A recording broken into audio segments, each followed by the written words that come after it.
பொங்கல் வந்துருச்சுங்களா, சங்கராந்தி குழம்பு எப்படி ஈஸியாக டேஸ்ட்டாக வைக்கலாம் அப்படின்னு சொல்லிட்டு தாங்க வாங்க பார்க்கலாம். குழம்பு வைக்கிறதுக்கு நான் 5 காய் எடுத்துருக்கேங்க. சக்கரவள்ளி கிழங்கு, பூசணிக்காய், வாழைக்காய், கத்திரிக்காய், பச்சை மொச்சை இதெல்லாம் வந்து எடுத்திருக்கேன்.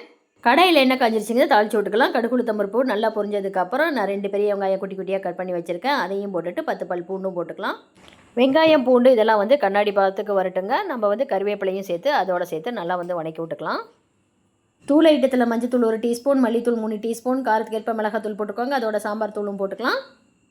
தூளெல்லாம் எண்ணெயிலேயே போட்டு வணங்கினா தாங்க நல்லா வந்து குழம்பு டேஸ்ட்டாக இருக்கும். தூளெல்லாம் வணங்கி கமகமான வாசனை வரும். அப்போ வந்து வெட்டி வச்ச காயெல்லாம் போட்டால் தான் அந்த தூளோட எசன்ஸ் எல்லாம் இறங்கி காய் சாப்பிட்றதுக்கு நல்லா வந்து காரசாரமாக வந்து இருக்கும். இப்போ குழம்புக்கு தேவையான உப்பெல்லாம் போட்டுட்டு காயெல்லாம் நல்லா வந்து வணக்கி விட்டுட்டு காய் எண்ணெயிலேயே கொஞ்சம் நேரம் வேகட்டுங்க. மூடி போட்டு மூடி வச்சிடலாம். மிக்ஸி ஜாரில் அரைக்கிறதுக்கு 2 தக்காளி, 1 டீஸ்பூன் சீரகம், அதோட வந்து 4 கீத்து தேங்காய், அதையும் போட்டு நல்லா ஃபைன் பேஸ்ட்டாக நல்லா வந்து அரைச்சிக்கணும். இப்போ தக்காளி, தேங்காய், சீரகம் இதெல்லாம் வந்து நல்லா வந்து ஃபைன் பேஸ்ட்டாக நல்லா வந்து அரைச்சி எடுத்தாச்சுங்க. காயெல்லாம் எண்ணெயில் கொஞ்சம் வணங்கினதுக்கப்புறம் அரைச்சி வச்ச பேஸ்ட்டை போட்டு அதையும் எண்ணெயில் சேர்த்து நல்லா வந்து கிளறி விடணுங்க. தக்காளியோட பச்சை வாசனெல்லாம் போனதுக்கப்புறம் அந்த காயோட அந்த பேஸ்ட்டெல்லாம் வந்து ஒன்று சேர்ந்து வரும். அது முடியும் வணக்கி விடணும். சங்கராந்தி குழம்புக்கு 5, 7, 9, 11 அது மாதிரி காயெல்லாம் போட்டு தாங்க குழம்பு வைக்கணும். இப்போ நல்லா வணங்கிருச்சிங்க. தேவையான அளவு தண்ணி ஊற்றி மூடி போட்டு நல்லா வந்து வேக விட்டுறலாம்.